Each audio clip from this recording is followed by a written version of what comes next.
Suite à ma vidéo sur les formations payantes, j'avais très envie de vous faire une petite vidéo sur les sophismes et les arguments fallacieux dont on avait un tout petit peu parlé. Et je vous avoue que je suis tombé sur une perle ces derniers jours. En fait, comme pour ceux qui ne le savent pas, il y a eu un petit clash entre Greg Guillotin et Tsukio. Donc on est parti pour la vidéo « Le sophisme pour les nuls » par Greg Guillotin, l'expert en la matière. Donc pour information, le sophisme c'est une argumentation avec des logiques fallacieuses. C'est un raisonnement qui a priori peut paraître rigoureux mais qui en réalité n'est pas du tout valide au sens de la logique. Mais après, c'est vrai que par rapport au fake, il y en a un, mais tu me disais que au final tu l'assumes, tu peux un peu nous l'expliquer celui-là, qui est très récent pour le coup. Hein. Tout est parti de là, donc le tweet, là les vidéos que j'ai vues ces derniers jours. Et du coup, c'est pour ça que je dis que je comprends que quand la brèche est ouverte, à un moment donné, les gens se mettent à psychoter et à douter de tout. Effectivement, il y a des gens qui ont vu la tête d'un comédien et qu'on a pris dans cette vidéo pour jouer. Cette fois-ci, tu vois, c'est pas un mec qu'on a piégé au hasard. Une partie de cette vidéo est mise en scène. J'aimerais qu'on montre que ces choses sont pour la plupart, je dis bien la plupart, fausses. Donc jusque-là, tout va bien. Notre ami Greg, il a l'air vraiment de savoir ce qu'il fait. Il a l'air de vouloir s'excuser des fakes qu'il a mis dans ses vidéos et de reconnaître ses torts. Mais après, ça va se gâter. Donc on va commencer par l'argument du faux dilemme. Greg l'utilise beaucoup dans sa vidéo et je vais vous montrer des petits passages. Et on reçoit un problème, puis deux problèmes, puis trois problèmes. Ces fakes-là, ces deux personnes-là, on les avait pas mises dans la vidéo au départ. C'est-à-dire qu'elles n'étaient pas prévues, on s'est dit non, on va faire ça. On a fait assez de piégés, c'est cool, c'était drôle, ils ont tous des bonnes réactions.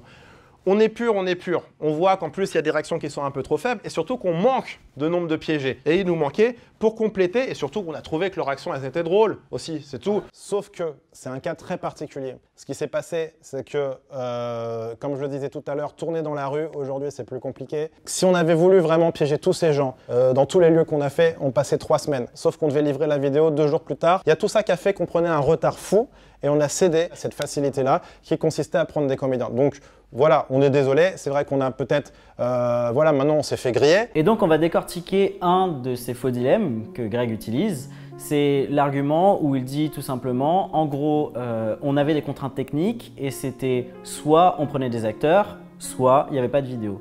Bah, la réalité c'est que c'est faux. C'est un faux dilemme dans le sens où Greg ne nous propose pas d'autres solutions alors qu'en réalité ce sont ses contraintes à lui. Mais il aurait pu repousser la vidéo, ne pas accepter le contrat, faire un jour de tournage en plus, qu'il aurait pu rajouter dans la description « on a été obligé de prendre des acteurs pour faire des scènes en plus ». Il aurait pu tout aussi bien faire une vidéo un peu plus courte et franchement, on s'en serait fiché. Parce que sur le prank, j'ai l'impression que maintenant, il y a une paranoïa générale qui s'installe. Alors c'est sûr, ce qu'on a fait sur Annabelle, ça va pas aider. Hein. Alors dans cette petite vidéo, Greg nous parle de quelque chose dont je vous ai déjà parlé sur la vidéo des formations, c'est l'argument à la popularité. Comme il y a une paranoïa générale, et bah forcément, sur ces pranks, il y a une paranoïa aussi. Oui mais Greg, tu ne peux pas utiliser cet argument, sachant que quelques minutes plus tard, tu nous avoues avoir fait du fake. Apparemment, Jean-Michel est persuadé, il a dit que c'était la preuve irréfutable qu'on faisait du fake. Et là, c'est drôle. Et je me disais, en plus, je te disais les jours d'avant, je te disais, à mon avis, Jean-Michel, il va nous parler de ce truc. Et Jean-Michel a parlé de ce truc. Donc, il s'agit de la vidéo, la caméra cachée de la piqûre. Alors, dans cet extrait, Greg utilise l'argument qu'on appelle l'argument de l'homme de paille. Donc, tu appuies sur le fait que l'argument irréfutable de Jean-Mi, comme tu l'appelles, enfin, alias Tsukio, c'est le dernier argument. Et donc, tu biaises l'énoncé, qui est de dire que tous les arguments sont potentiellement valables. Tu appuies sur celui-ci parce que sur celui-ci, tu as une défense. Bah non, ce n'est pas parce que Tsukio dit cette phrase. Oui, c'est peut-être des coïncidences.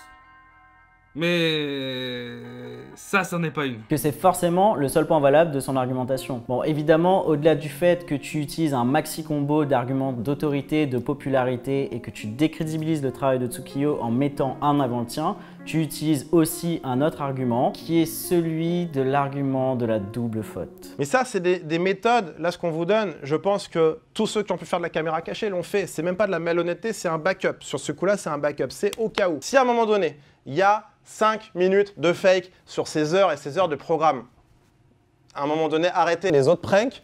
Tu vois, YouTube, c'est blindé de pranks qui sont fake, qui sont dégueulasses et qui sont vachement sensationnalistes et tout. On veut surtout pas tomber là-dedans. L'argument de la double faute, Greg, c'est tout simplement quand tu étais petit et que tu avais fait une bêtise et que tu disais à ta maman que ton frère avait fait une plus grosse bêtise que toi pour minimiser les tiennes.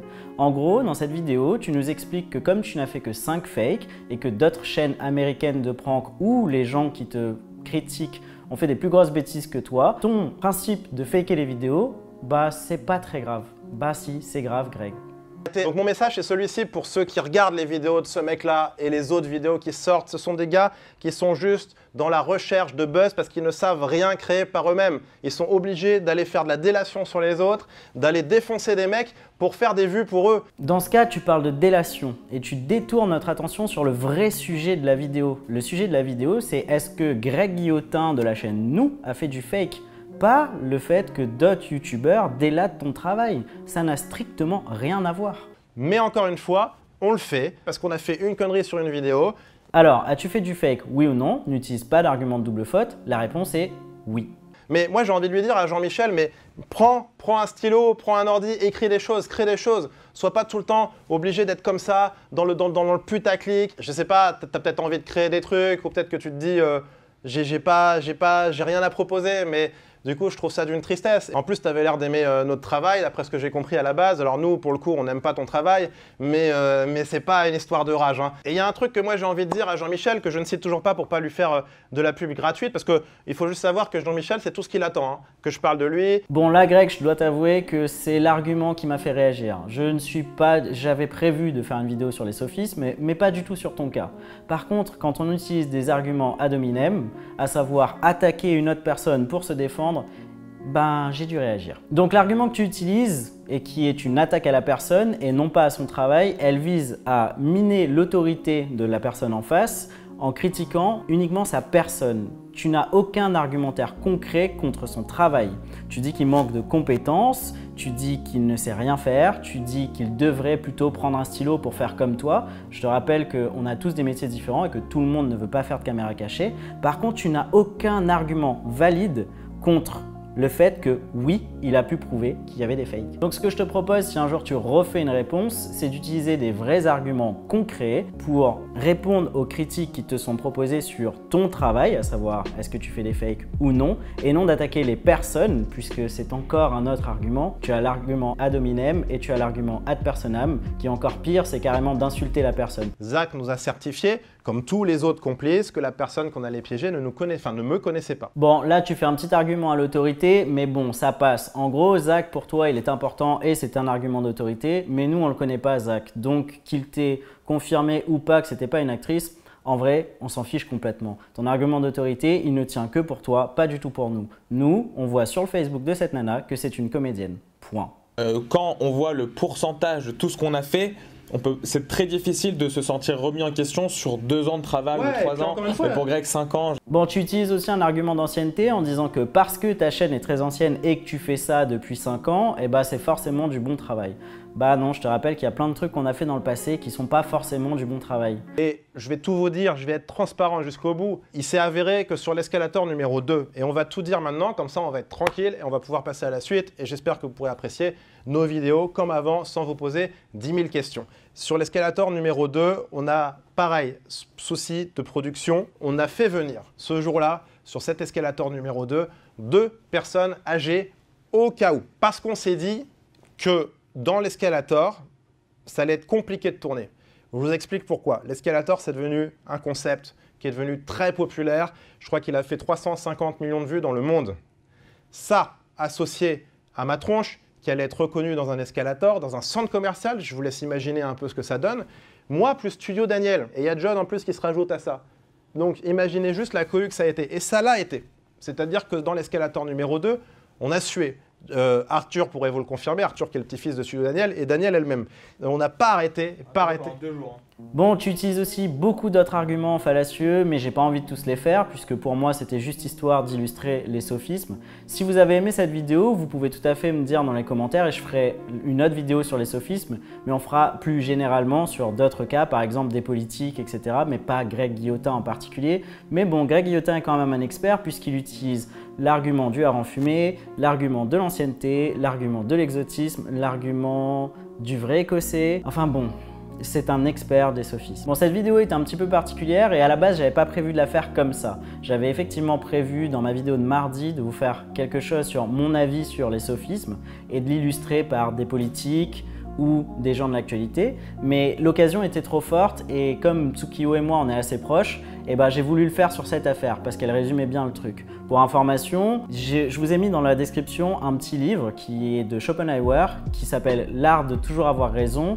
et vous apprendrez plein de choses là-dessus. Si vous avez aimé cette vidéo, en tout cas, n'hésitez pas à me le faire savoir dans les commentaires. Et je vais finir cette vidéo par dire que Greg, je n'ai rien contre ta personnalité ou ta personne, bien que dans cette vidéo, tu m'as extrêmement déçu. La vidéo personnelle où on te voit. Mais ton travail, je le respecte énormément et d'ailleurs, je n'ai aucun souci avec le fait que tu fakes des caméras cachées.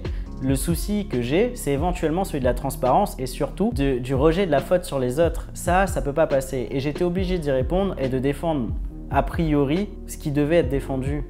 Ta position, elle est complètement indéfendable pour moi et tu peux pas utiliser ton argument de popularité et je sais que tu vas l'utiliser contre moi, mais sincèrement, moi, contrairement à Tsukio, je vis pas de YouTube et je m'en contrefous. Sur ce, ciao.